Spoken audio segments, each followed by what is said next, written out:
Traveler, it's you! Ready to join the Cheval Moran Film Fantasyland crew? It's time, dear partner and Paimon, for us to turn our attention to the Cheval Moran Film Fantasyland. As I mentioned, the park was started up by enthusiasts who brought in the Spina di Rosula to handle the planning, construction, and operations. Of course, enthusiasts aren't typically all-around experts. They usually stick to designing the event booths. We, for our part, handle long-term operations and develop standardized strategy guides for the different activities. Long-term operations? Strategy? It all sounds so complicated. We spend most of our time adventuring, and we barely have any experience running a stall. Do you think we can handle this? That's more like it. You've seen it all before, haven't you, partner? I'd even go as far as to say you've shaped some of Tevat's biggest business ventures. Anyway, first things first. Let's get an overview of how the whole festival's gonna be run.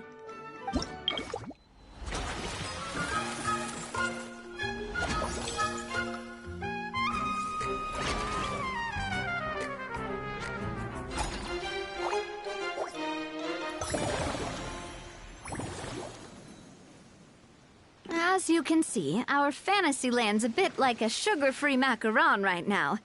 Several areas are still under construction. The Spina's only been able to hire a limited number of craftsmen. Besides, we don't have enough experience to handle multiple projects simultaneously. That's why I chose to adopt a time slot-based planning method, so we can focus on specific tasks during each designated period. Upgrading facilities, expanding the venue, hiring staff. All of this requires funds and time slots to accomplish. So, it's our job to allocate precious time slots in each business cycle to the most worthwhile tasks.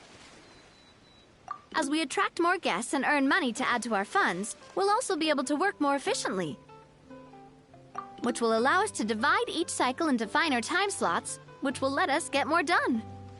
So we'll be limited in the decisions we can make and tasks we can focus on within each time period. Which means we have to use our limited actions and Mora to earn even more Mora. Kinda like playing chess or cards then. Cooking up a strategy in advance is gonna be key.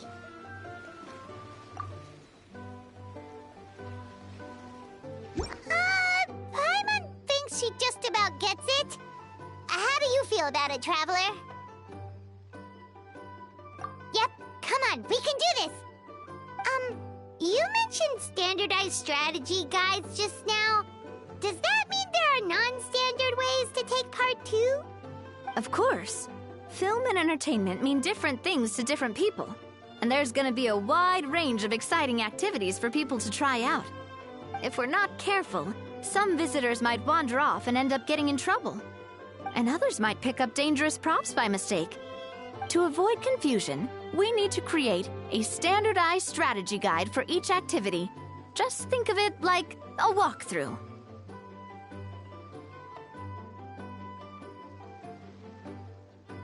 Wow, if we're the first ones to test out the activities, who knows what surprises there could be waiting for us. But if we hit a tough spot, we'll just have to rely on our skills to carry us through. Hopefully it goes without saying that I'd never put you in danger, partner. I carefully checked all the existing activities before you arrived, and I can assure you that they're all perfectly safe. I also wanted you to experience the activities before anyone else gets to. It'll be fun. Plus, we'd like to hear your thoughts and suggestions. Oh, those are two things Navia is best at! Making people feel safe and having fun! Great! Well, I can't wait to hear what you think. Your input is super important to us. All right, then. Let's start with Eclectic Escapades and put our first guide together.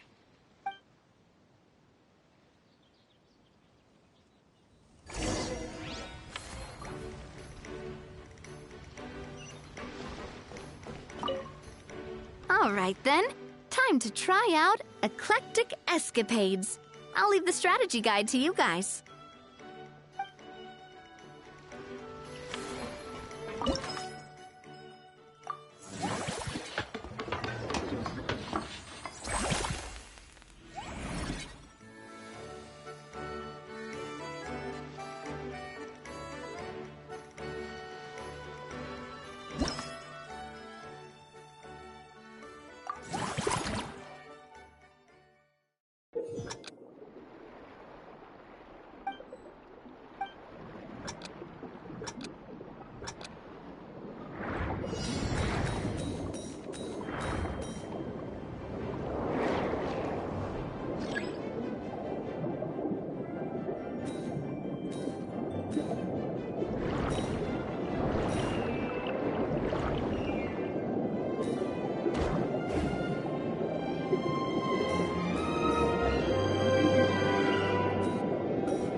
Both of you seem even more excited than before.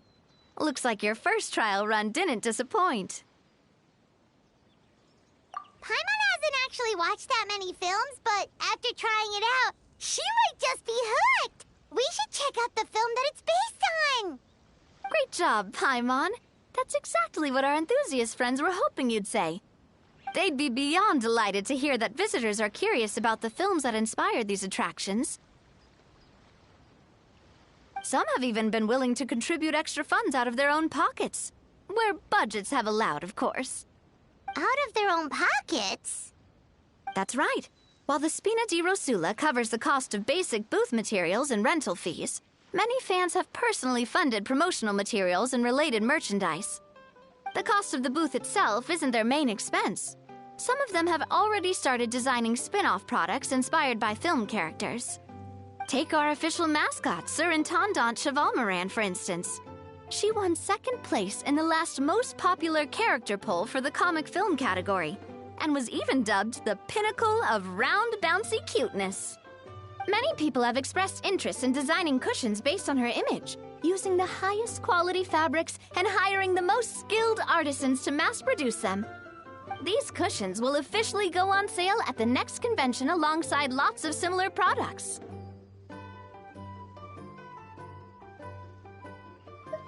Don't worry. As Surintendant Chevalmoran's guardian and official image rights agent, Farina's already getting 60% of the sales revenue. After all, the fans are doing this voluntarily, not for profit, but to promote Surintendant Chevalmoran's adorable image. The more Mora ends up in Farina's purse, the better Surintendant Chevalmoran's meals will be. And who wouldn't be happy to hear that? Oh, Paimon likes the sound of that. Everyone working hard for something they all love without worrying about profit. Still, we can't just ignore Mora completely. Whether it's fan creations or official commercial projects, some level of financial balance is still necessary. The same logic applies to the Chevalmoran Film Fantasyland taken as a whole. Once we finish the standardized strategy guides, our attractions can officially be open to the public. But we can't take personal charge of the ticketing process. There's plenty of work to do at the various booths, and the park itself is a work in progress. We'll need to assign dedicated employees to maintain and manage each attraction. There's a recruitment section on the park's bulletin board. We've received many applications, and each candidate has their strengths. Our job is to match the best candidates to each attraction based on their overall performance. Once assigned, the staff will keep the attractions running, ensuring a continuous revenue stream. Wait, so we've suddenly gone from being playtesters to heads of human resources? That's definitely a first for us.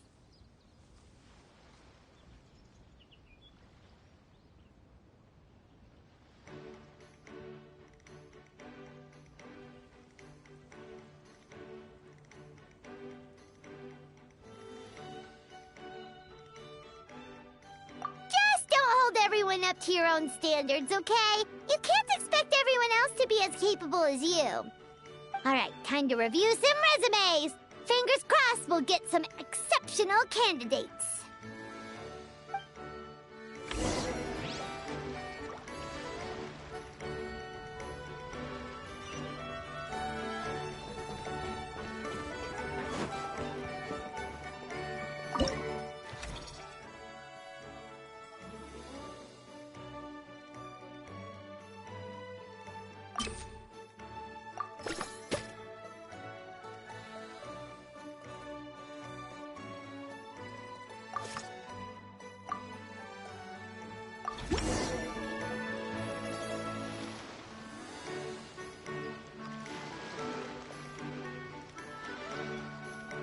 Looks like this particular employee is really getting into their role.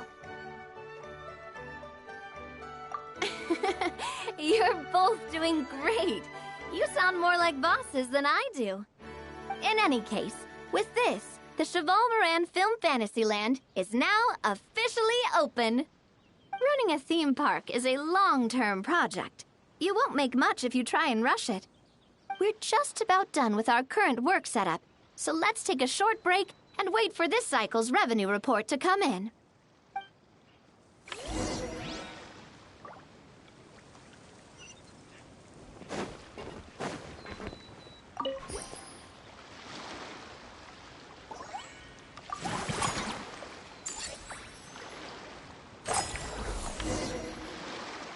Well, the numbers might not look that impressive, but given that we're just getting the ball rolling, I'd say that wasn't a bad start. Building on this momentum, we must consider rolling out more unique business strategies during the next cycle. To draw in the crowds, I've invited one of Fontaine's very own celebrity chefs, my good friend Escoffier. She'll be performing right here in the amusement park's restaurant. On that note, let's go catch up with her. So, is the restaurant part of our business strategy too? There are so many layers to this operation.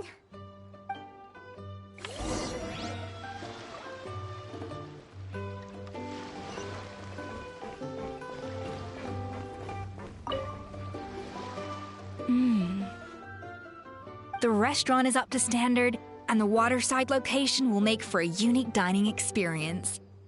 The beautiful scenic reflections in the water create a stunning backdrop, lifting diners' spirits and allowing them to truly savor their meals. Ingredients, check. Cooking utensils, check. Looks like we're ready to rumble. Hey there, Escoffier! Oh, my employers are here. The president of the Spina di Rosula, plus the famous traveler and Paimon. I must say, you seem a bit overqualified to be running a film-themed amusement park. I'd say that if anyone here was overqualified, it would be the former head chef of the Hotel de Boer. Wherever you walk, the aroma of fine cuisine follows in your wake. Let's get back to business. I'm guessing you want the traveler to help me decide the theme dish for each cycle, right? This is the business strategy I mentioned earlier. Using Escoffier's top-tier dishes to attract more visitors to the park. But this isn't just about attracting visitors. Her culinary masterpieces will surely have other surprising effects. Just imagine, Paimon, if all you needed was a single ticket to enjoy all the attractions and taste all the legendary food, wouldn't you be tempted?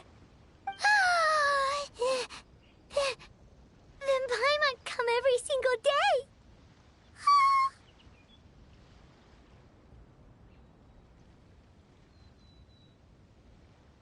Now, here's the twist. To get the most out of this strategy, the menu can't be made public. Based on research by a certain food branding consultant, many restaurants have started offering a special chef surprise dish. So give me some inspiration every few business cycles, and I'll decide on our next themed dish. Now then, give me your hand.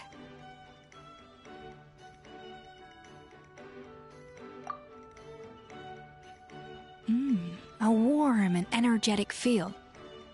Your hands are calloused from wielding your sword, but still quite delicate.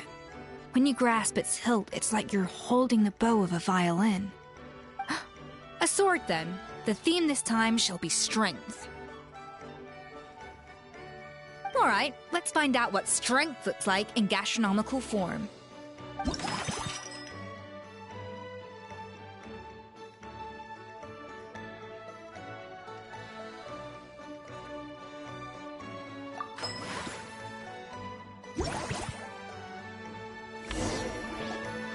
I've refined the sauce for these barbecue ribs. It's a richer flavor than the classic version, but not at all greasy. The mint extract in the seasoning leaves a refreshing aftertaste, perfect for indulging yourself after a fun-filled day. But if you ask me, I'd say the artisans need these more than the guests. The artisans? As I'm sure you've noticed, this park isn't quite finished. A serving of these barbecue ribs should help the artisans replenish their strength much more quickly. As their bosses, you have an obligation to provide meals for them. So why not invite them to dine here? Who knows? The morale boost might even improve their productivity. Oh, if I recall correctly, you once served up some special fish and chips for the porters over at the Fleuve Cendra. For several days after, the workers were all incredibly efficient. They'd finish 8 hours of work in just 5. And then, because they clocked out early, they'd come back completely refreshed the next day. Then there's no time to lose. Go invite the artisans over while these ribs are still hot. I'll prepare some side dishes and desserts too. That's a great idea! You really live up to your reputation, Escoffier! Looks like these themed dishes are gonna make a huge difference after all. We'll have to make sure we check in with you regularly. The artisans are pumped and ready to roll thanks to that themed dish. And perfect timing, too. Let's take this chance to take the facilities of our eclectic escapades to the next level.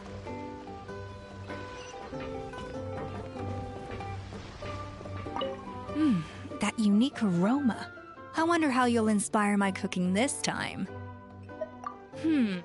I'd say it's quite similar to working at the tavern in the Fleuve Cendra.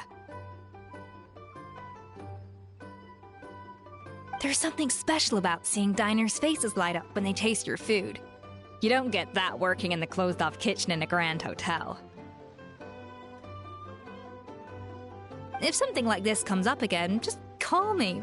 Don't worry, we know each other. No commission fee needed. I won't take a single mora.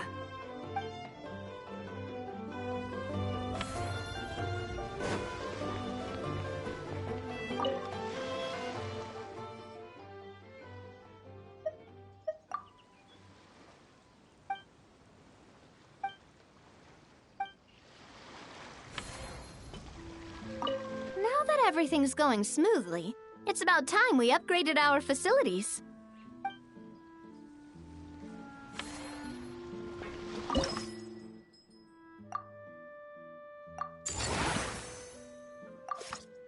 We should be able to attract more customers by upgrading the stall, don't you think? That's right. Based on my business experience with the Spina di Rosula, I've quantified the service value to help you intuitively understand how satisfied customers are with each stall.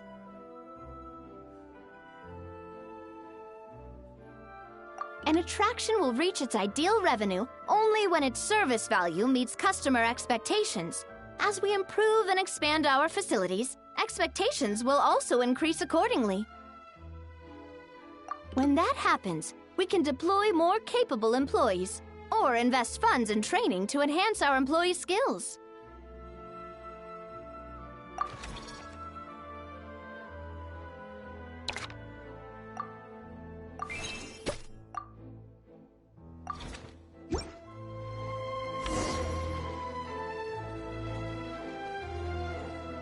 Whew, that should be everything. Looks like you've pretty much mastered how to run this park. Huh? Have we really? Thinking about it, we have learned quite a lot, haven't we?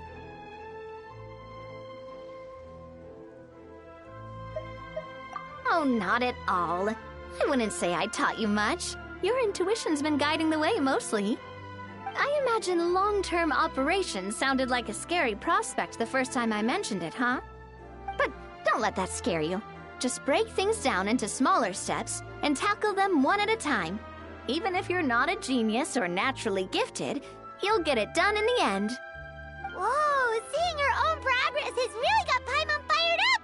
Actually, she's gonna jot your words of encouragement right down.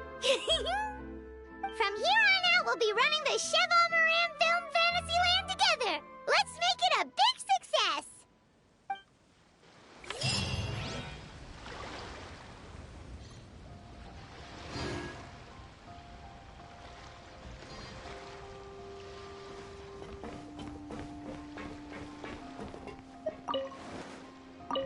You've got this park off to a great start, partner. The ball's really starting to roll, huh? I can't wait to see how it'll all turn out. How exciting!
Onwards. We have work to do.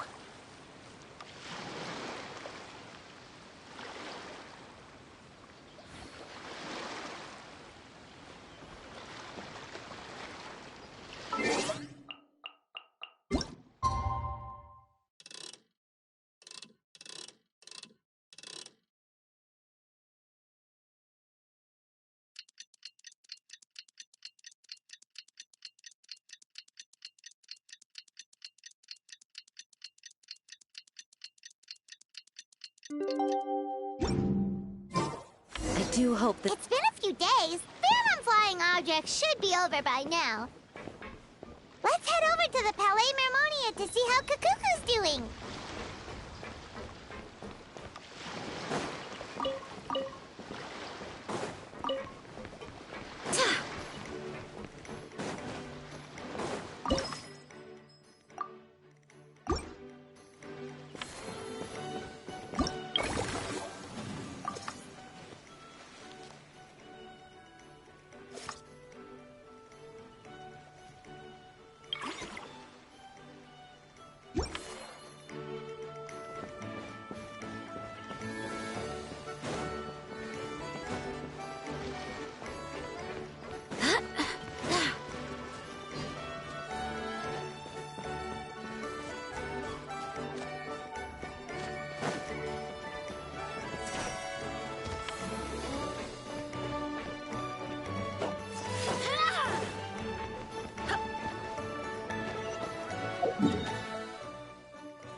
Is that good news or bad news, though? Sorry, I did everything within my power. But so far, I've only managed to teach him how to say good morning. Wait, so that's all you've been up to this whole time? Get out of here! Huh? Okay, so good mornings aside, please tell Paimon there's been some other progress, too. Of course. That's why I'm here. Kukuku's not the only one that Mr. Ridesley's been getting to talk. I'm referring, of course, to the convicts. It was nothing. These guys weren't exactly tough nuts to crack. So, what's the deal? After racking their brains, they remembered speaking to an inconspicuous middle-aged man just as they were preparing to pack up and leave Natlan. He was dressed in the manner of the Children of Echoes and carrying a box. Plus, the description matches the one the gun was found in. All in all, he didn't look any different from your average Natlanese traveler. Perhaps seeing that they were dressed as merchants, this man stopped for a chat, inquiring where their goods were headed, and even asking if they could share a boat. The smugglers were very cautious, though. They didn't tell him any specifics. But all this happened before I crossed paths with them. I happened to notice them as they were preparing to set sail. I thought they looked shady, so I snuck aboard, and ended up being carried along all the way to Fontaine.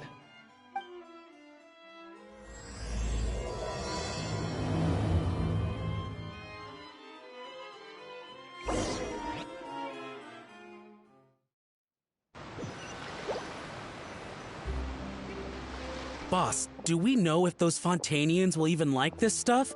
What if we can't shift it? And that's why we call you a rookie. It's all supply and demand, kid. Supply and demand. Natlan's foreign trade is just starting to lift off.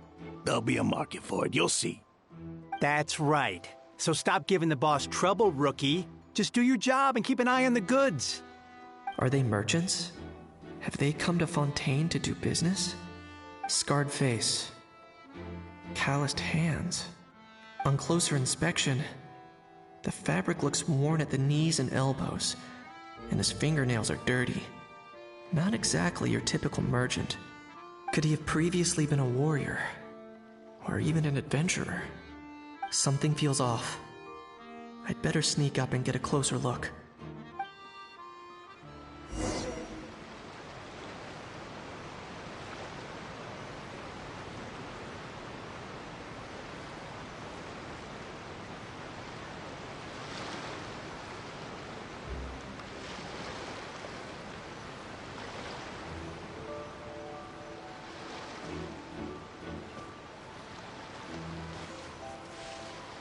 Nice thinking, boss.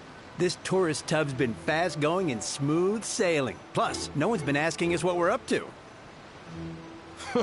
That goes without saying. Big cargo ship would have been too slow, whereas the smaller ones would have been faster but way too bumpy.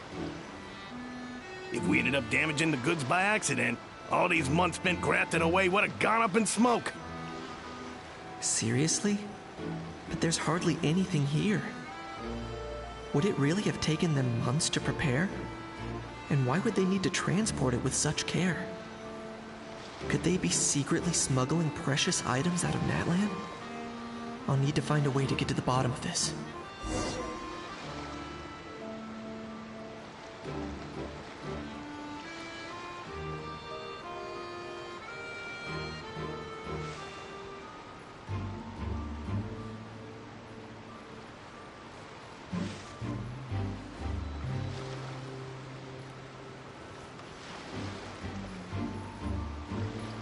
Let's go hear what was that sound?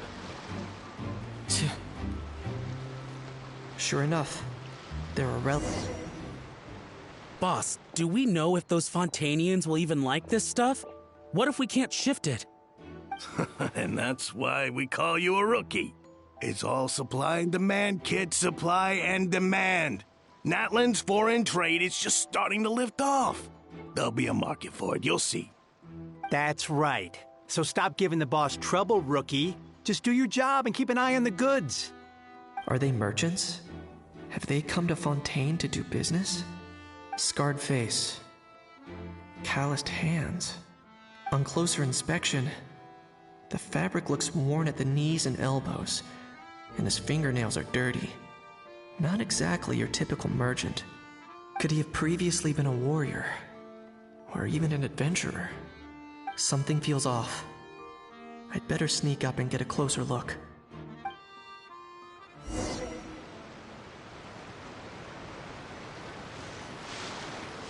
Nice thinking, boss.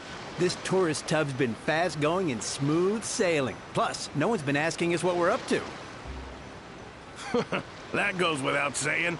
Big cargo ship would have been too slow, whereas the smaller ones would have been faster but way too bumpy. If we ended up damaging the goods by accident, all these months spent grafting away would have gone up in smoke. Seriously?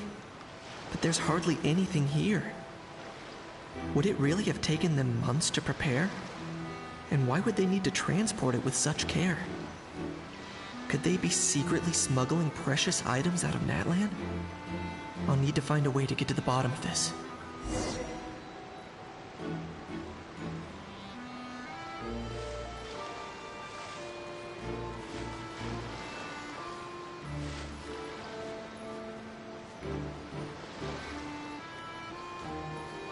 Let's go hear what these criminals have to say. What was that sound? Sure enough, there are Boss, do we know if those Fontanians will even like this stuff? What if we can't shift it? And that's why we call you a rookie. It's all supply and demand, kid. Supply and demand. Natlan's foreign trade is just starting to lift off. There'll be a market for it, you'll see. That's right. So stop giving the boss trouble, rookie. Just do your job and keep an eye on the goods. Are they merchants? Have they come to Fontaine to do business? Scarred face. calloused hands. On closer inspection, the fabric looks worn at the knees and elbows, and his fingernails are dirty. Not exactly your typical merchant. Could he have previously been a warrior? Or even an adventurer? Something feels off. I'd better sneak up and get a closer look.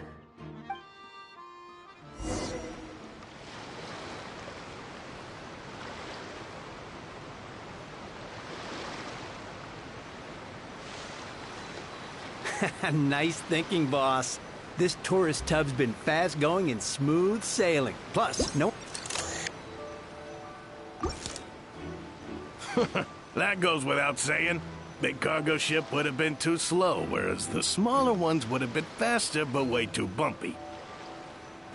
If we ended up damaging the goods by accident, all these months spent grafting away would have gone up in smoke.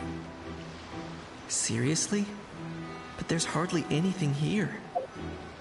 Would it really have taken them months to prepare? And why would they need to transport it with such care? Could they be secretly smuggling precious items out of Natlan? I'll need to find a way to get to the bottom of this.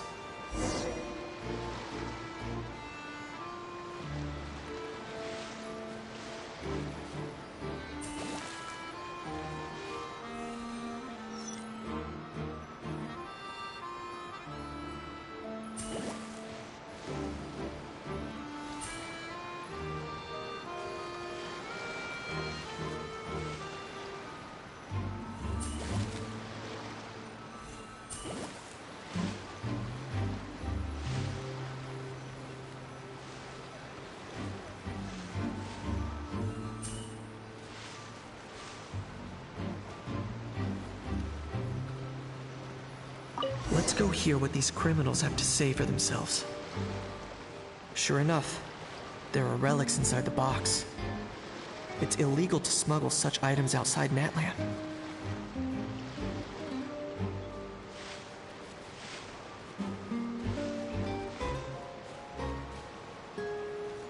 Hey, why the long face?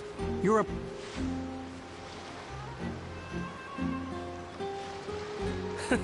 I guess you're right. I was just worried I might have messed up with the packing, or that something's gonna go wrong along the way. Oh, pull yourself together. Tons of foreign tourists come traveling to Fontaine. I bet their luggage is full of all kinds of weird stuff. If someone insists on checking it all, just show them the purchase order we had drawn up. Those Fontainians can't get enough of their legalese, so I've heard.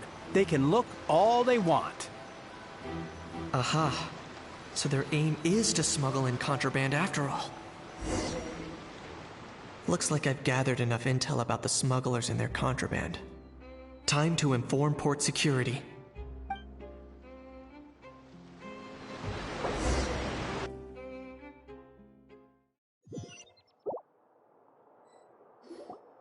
So anyway, that was when I went and told the Fontainian guards about my suspicions. After an investigation and a chase, they finally apprehended them and sent them on their way. Well, guess they're headed exactly where they should be.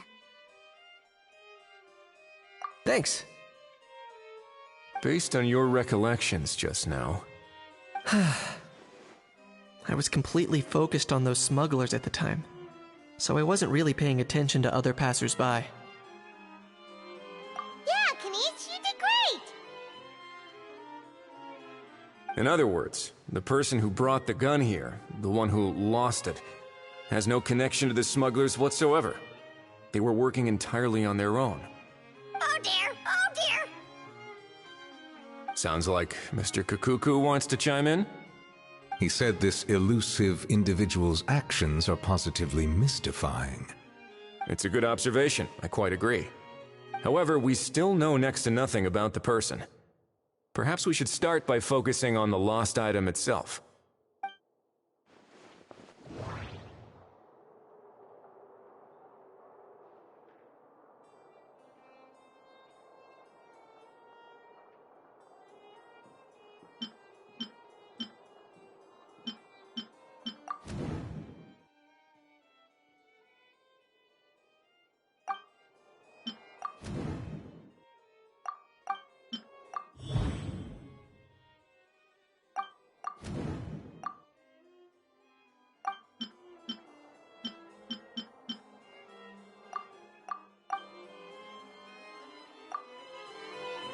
It certainly seems like it was the bait in some kind of trap. The only question is, why wasn't the bait made more conspicuous? Has something sprung to mind? I just remembered a film I watched this one time. Huh? Oh, wow! No way, bro! Hold on, let me explain. Just now, the traveler speculated that this box might have been placed there on purpose, as if the intention was for someone to come pick it up. That got me thinking about those films about kidnapping cases. When they demand their ransom, the kidnappers tell the victim's family to leave money or valuables at a designated spot for someone to come pick up. That doesn't merely happen in films. There have been similar cases in real life. In fact, if anything, it's probably the real-life events that inspired the films. Sounds plausible. Ooh. Wait. This raises the stakes to a whole new level. If the gun really was some kind of ransom, then...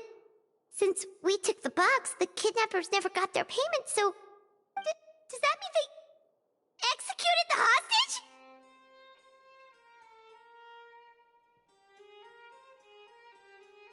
I agree. I don't believe we have a kidnapping on our hands.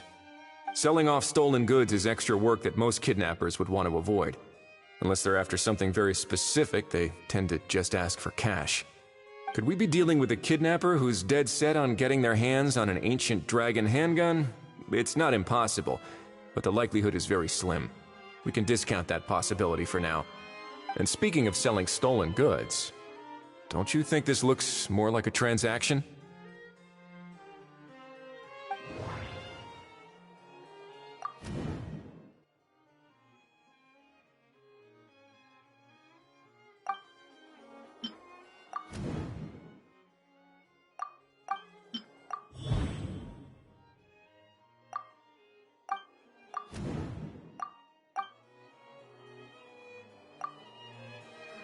So, bottom line, this was an individual smuggler at work. Exactly. And it was the location itself that caused the deal to fall through. The last thing they would have expected was for a quiet beach to turn into a bustling film convention overnight. Not only is the area now packed with tourists, but the Spina di Rosula have a presence there.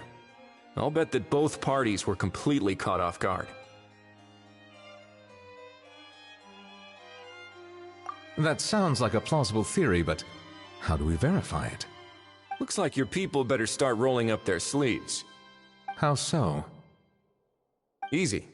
Just follow the usual procedure by putting up a lost and found notice. The more routine we make it seem, the more likely the suspect will come forward to claim it. Even if they send a proxy, we're liable to get our hands on new leads. And timing-wise, it's about time we updated the bulletin board anyway. All we need now is a lucky gestionnaire to write up the notice for us post-haste. Ah, so that's what you meant by rolling up their sleeves. In that case, I may as well write it myself. Delegating this to someone else would require an additional explanation. Or are you just not used to asking others to work overtime? Is that really a major concern here? Well, looks like I won't be needed around here. At least until the notice has been posted. You could always wait here if you like. The Palais Mermonia serves a particularly fine cup of tea, if that swings it for you. Thanks, but no thanks. I left a very noisy creature with a friend before heading out, so I should probably get back to feed it. Ah, I wasn't aware that you had a pet, Mr. Kanich. Speaking of pets... Get out of here! Out of here! Yep, that's the plan. Out of here indeed. I believe that what Wriothesley is trying to say is, you are free to leave, Mr. Kukuku. Furthermore, it has been determined that Mr. Kukuku should not, in fact, be classified as a flying object. As such, he shall be free to move around Fontaine whenever he so pleases. You're the best, bro! Oh, that really is good news! Travelers, should we bring Kukuku back to Aoife and Auroron? I shall leave him in your capable hands.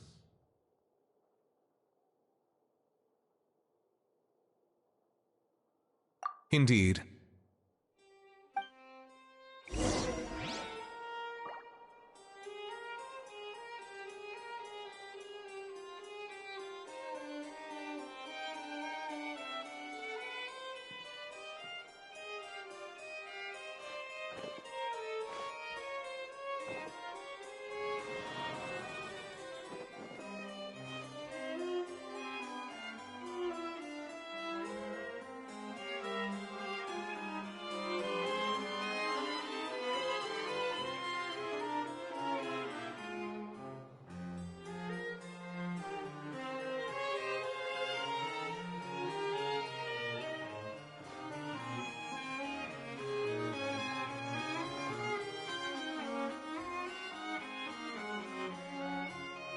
Ah. You know, all this has made me realize that I'd quite like to have a pet. If that proves inconvenient within the fortress of Meripede, perhaps you should consider finding a place in the court of Fontaine. That actually sounds like a good idea. In the past, I always dismissed the idea of buying a property in the city. The prophecy about the floods meant it never seemed like a worthwhile investment. But now... This might be a good time for you to re-examine the documents I gave you regarding your title as Duke. Huh? Citizens with honorary titles are eligible for certain benefits when purchasing property in the court of Fontaine. Really? How about this? You read through your documents from start to finish, while I write up the lost and found notice.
How? What? What now? Let's shake hands. Fine by me. Get ready for a knuckle sandwich! Ugh.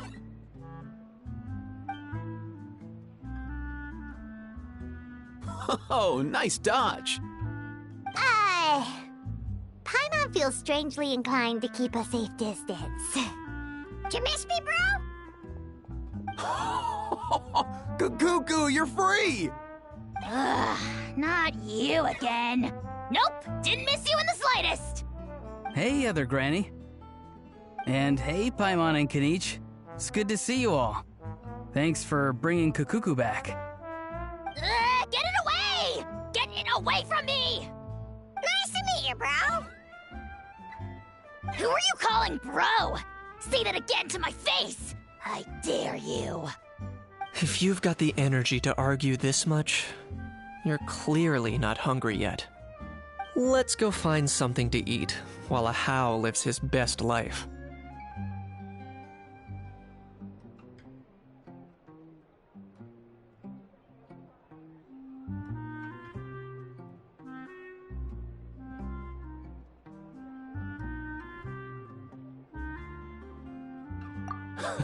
Poor How. He spent all day being tormented by Auroron, only to discover that the suffering's just begun. Aoife, as a Saurian vet, how can you just sit back and watch our little dragon bro suffer? Huh? How am I the bad guy? Even hear yourself? Ah! Doesn't anyone want to hear how Kukuku got out of jail?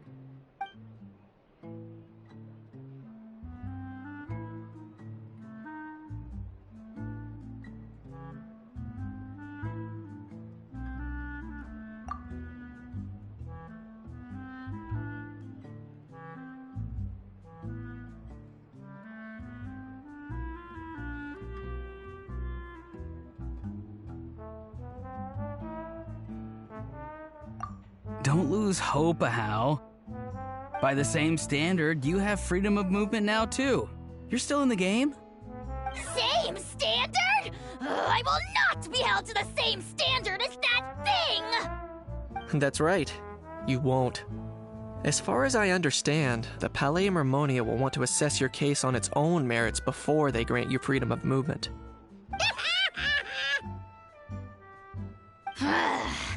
Where's that Saurian meat restaurant again? I'm gonna march that little pink balloon right into the kitchen! Yeah, good luck with that, bro. You'll be putting your own neck on the line, too. Also, there's no such restaurant! Anyway, thanks for looking after Ahau, guys. I'll take over from here. Why, you?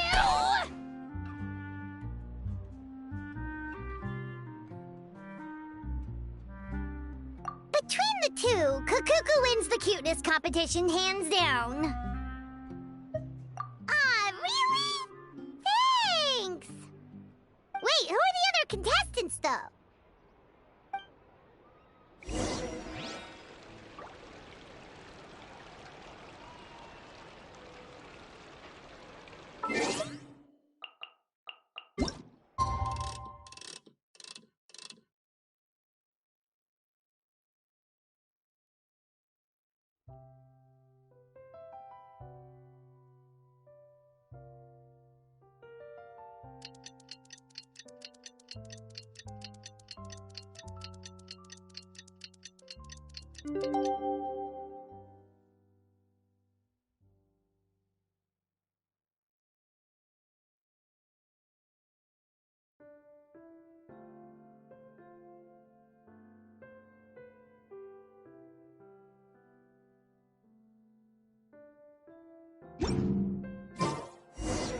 The lost and found notice is up!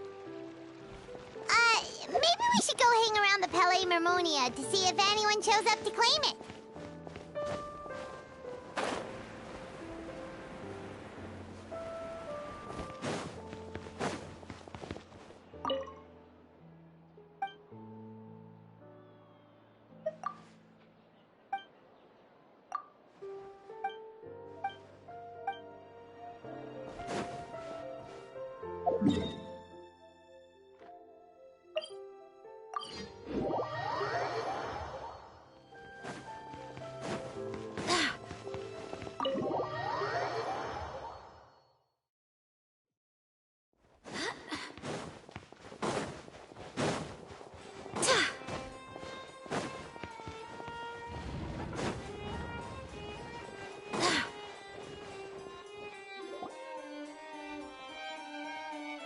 Huh, looks like there were quite a few others with the same idea. Ah, hello, you two. Have there been any developments? Okay, guess not. Well, the notice was only just posted. Guess it's pretty unlikely that someone would show up right at... Special Patrol, open up! Ah!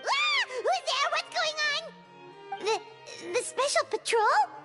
I don't think that's who this is.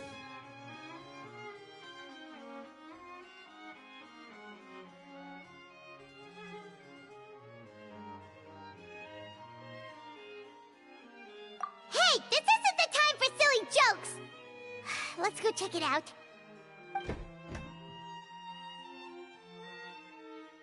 Good day, all. Gramps, grannies, aunts, and uncles. What in the Tevat are you doing here, Auroran? Oh, he must be the one you mentioned. Kukuku's owner? One of his owners. Kind of. But, bro, what are you doing here? I'm here to claim a lost item.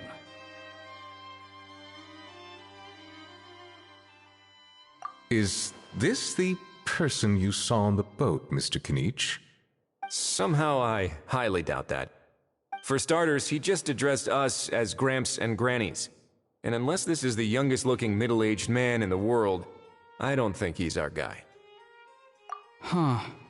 Was there something wrong with my door-knocking etiquette? That's how they do it in all the films. That's etiquette.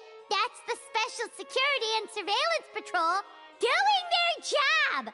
Completely different things. Oh, I see. I figured it was just a polite way of requesting entry to show the people inside you had something important to discuss. Oh, sorry about that. I totally goofed that one up. Give me a moment. I'll go back out and try again.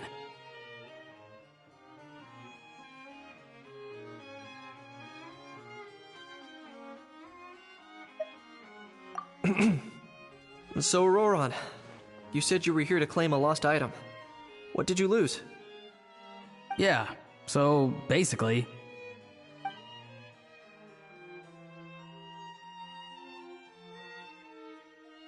For real now? Oh, come on,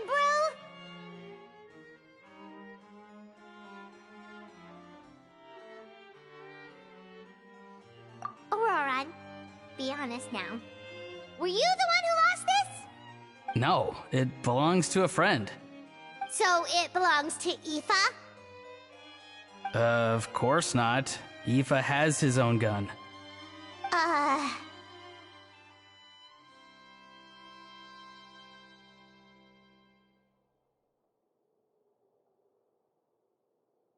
All right then. I knew this wouldn't go well. So here's what went down.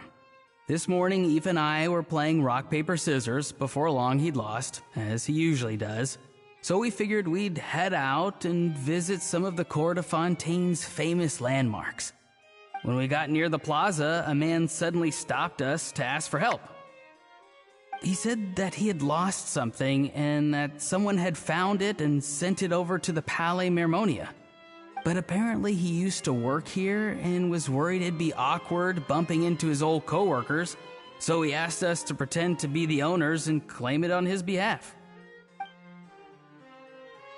You didn't manage to keep that pretense up for long. It's fine. I'm not the one who feels awkward anyway. So, a former employee of the Palais Mermonia. Was this individual a Fontaine native? Yes, at least I assume so. He looked like a well-dressed gentleman to me. We were about to refuse, but he was so polite. Could it have been a disguise? Oh no. Auroron, Paimon thinks you've been tricked. This person might be in cahoots with the bad guys. Oh, maybe he already took off and escaped as soon as your mission went pear-shaped. No way. I'm not that dumb. Huh? He's not going anywhere. Aoife and Kukuku are keeping an eye on him over at the plaza. Keeping an eye on him. I like the sound of that.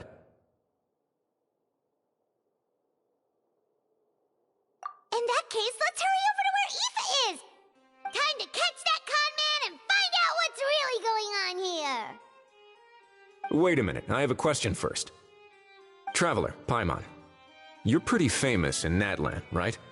Oh, we're basically household names. But why do you ask?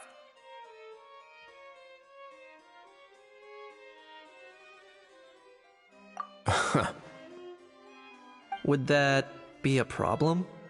Remember when I said that the seller might be watching in secret? If so, then picking Auroron to do their dirty work was a careless mistake on their part. It suggests that the person who got Auroron to claim the item might not be fully in the know themselves.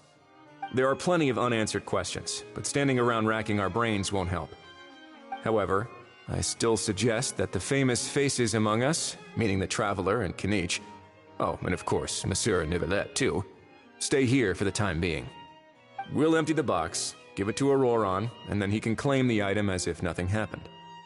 I'll follow to check if anyone is watching. I doubt anyone would recognize me anyway, so I shouldn't draw too much attention.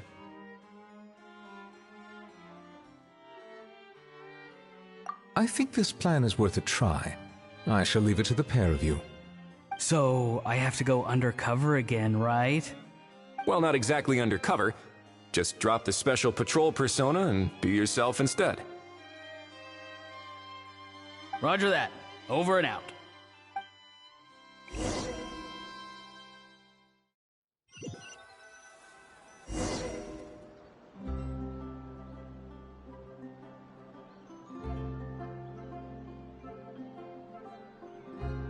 No sign of any suspicious individuals around here. Auroron has entered the elevator as planned. I'll head over to the plaza now.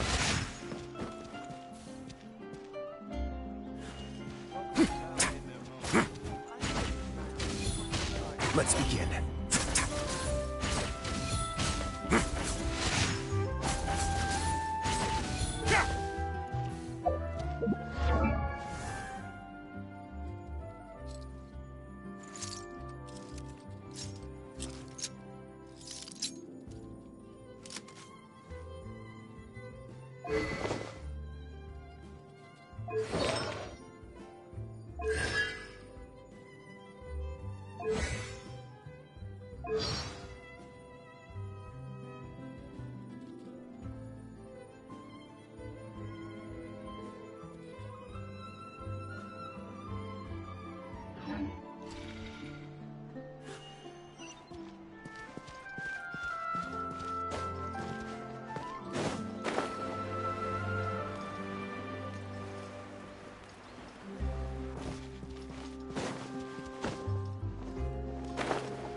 Nothing suspicious going on here, either.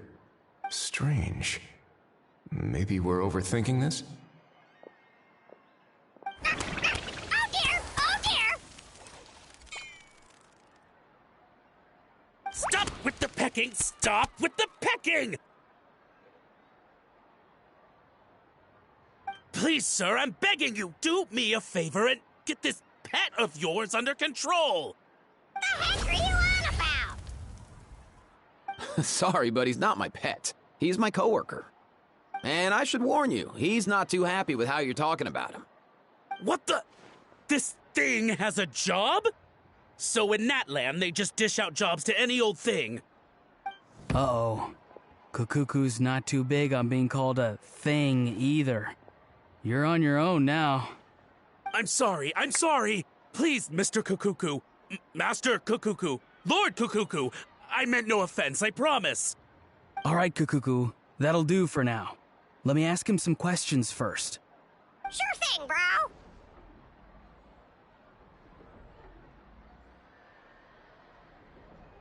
Auroron actually looks pretty serious this time.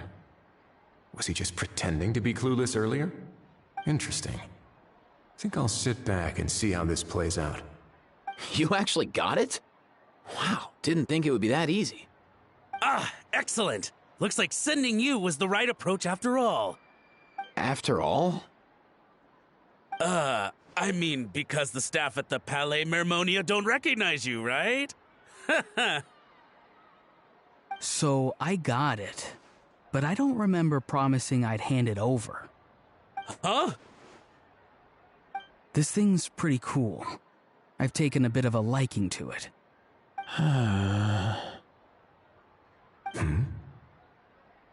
Please don't do this, my good sir, my master, my lord. My very life hangs in the balance. His life hangs in the balance? If this means so much to you, what are you gonna offer me in return? Are you trying to get him to say my life? How'd you know that? Because I watched that film with you. You should drop the act. We don't want a real misunderstanding in our hands. You're probably right. But honestly, I don't know what else to say. Sorry, this is the most myself I can be. Is that enough? Enough. More than enough. Who's this dude? Just think of me as a staff member from the Palais Mermonia. Now, if you don't mind, I have some questions for this gentleman about that life-or-death treasure you were just discussing. Truthful answers appreciated, of course. Oh no, I'm toast now. What's that supposed to mean? You don't think the Palais Mermonia has the ability to protect our citizens? No, I mean, yes, of course they do. Please ask away. I could do that. But I'd rather you just tell the whole story, from the beginning. I suppose I only have myself to blame. Such a rare antique, I couldn't resist. I'm a collector of antiques. Nothing excites me more than rare, old relics, and to be completely honest, if someone's selling, I'm buying. I don't care to ask where they sourced their goods. As for the seller of this particular item, well, I've never met him in person. We've had some prior dealings, but always under the cover of coded ads in some shady tabloids. Lost and found notices, missing person ads, that sort of thing. As long as I took care to hide a time and place somewhere within the text, then slipped some mora into the envelope before submitting the ad, it would get published. And that was that. No fuss, no trace. Simple, right? Normally, everything goes off without a hitch. But this time, I arrive at the pickup spot expecting a discreet in and out, and instead, I find a whole construction crew at work. That was not what we'd agreed. But I couldn't just let it go, so I reached out to him again the same way as usual. He replied, and do you know what he said? He told me that the item's now in the Palais Mermonia. Well, he wasn't lying about that. He insisted that it would be inconvenient for him to make an appearance himself, but said that if I could somehow find a way to retrieve it from the Palais, he'd give me a discount on the price. Of course it wasn't the discount that swung it. Do I look like I'm strapped for cash? Feeling smug now, are we? Feeling smug now, are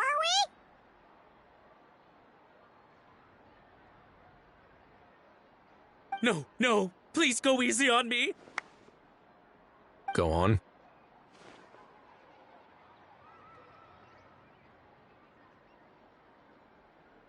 Where was I? Well, anyway, I thought to myself, seeing as the item itself came from Natlan, it would make more sense if I could find someone from there to go retrieve it.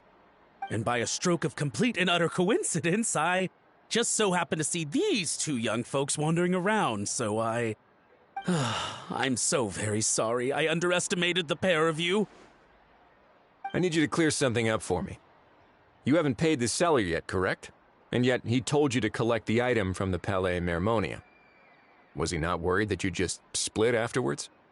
Well, to be honest, though I can't claim to know him very well, he, on the other hand, seems to know my name and where I live. Besides, this is a guy who managed to get his hands on an ancient Natlanese weapon. That's probably not the kind of person I want to double-cross. Fair. That makes sense. So, Mr. Please, just call me Argento. All right, Mr. Argento. Listen very carefully to what I'm about to say. It will determine how much of the rest of your life you'll be spending beneath the waves. What does he mean? Is he gonna drown him just like they do in those gangster films? Oh, I get it.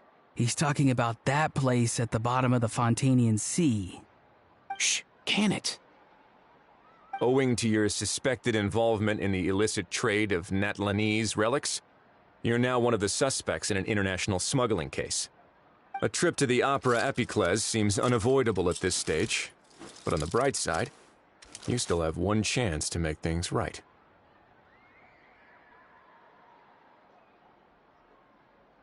Okay. Do I really? Please tell me what to do. It's very simple. Just reach out to your seller in the same way as usual, arrange to meet, bring the money, and make the deal. Just be sure to let me know all the details. I'm talking time, place, the whole lot. If we can catch the other party by doing this, you'll have gone some way toward redeeming yourself. Understand? Oh, I see. I understand. You shall have my full and unadulterated cooperation. Good. Don't break the law, and don't even think about making a run for it. The Palais Mermonia will be watching you and ensuring your safety. All right, take the box, but leave your ID and other documents behind. You can go now. As for you two, protocol dictates that I should take you both back to the Palais and have you sign a confidentiality agreement. But that would take a lot of time and effort. Such a hassle, bro! See, Mr. Kukuku knows exactly where I'm coming from. So, I was thinking, since you're all friends of the Traveler... I understand, sir. We got dragged into this by accident, and it has diddly squat to do with us. And out of respect for the Traveler, we won't say another word. Oh, I know this part. We better keep our mouths shut, or we'll both be sleeping with the fishes in the tailor-made pair of cement shoes. In that case, I understand completely. Not exactly what I was going for, but if that's how you want to understand it, then be my guest. Then it's settled. Thanks for your help.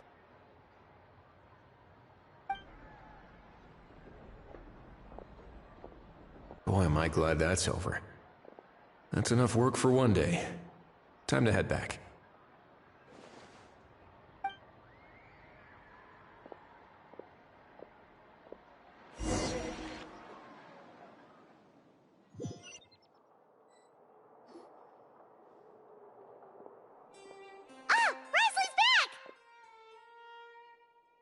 Judging by your expression, it must be good news, huh?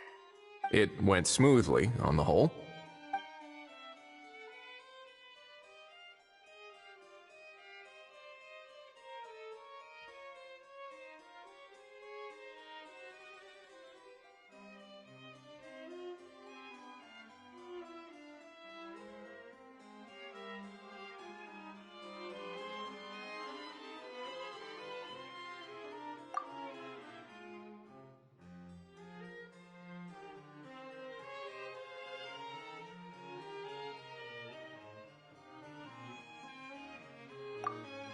So basically, we hold off until Argento and the other party have set up the next stage of the transaction.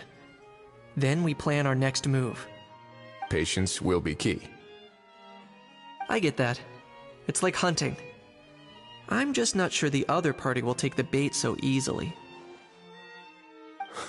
Well, if he didn't need the money, or if he valued self-preservation over making a profit, he could have walked away as soon as the contraband was brought to the Palais Mermonia.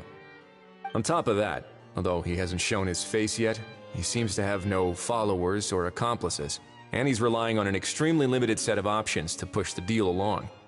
So, if you ask me, he seems like someone who cares a lot about his image and has a somewhat high opinion of himself, but lacks any real ability. I almost get the feeling that if he misses out on this opportunity, he won't have any other way of making money.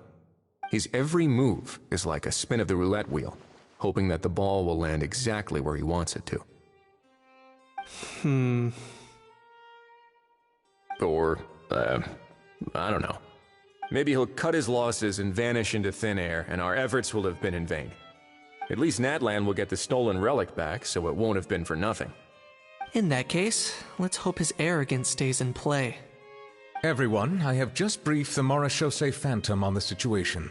As soon as there are any further developments, we will act without delay. When that time comes, we will be relying on your help.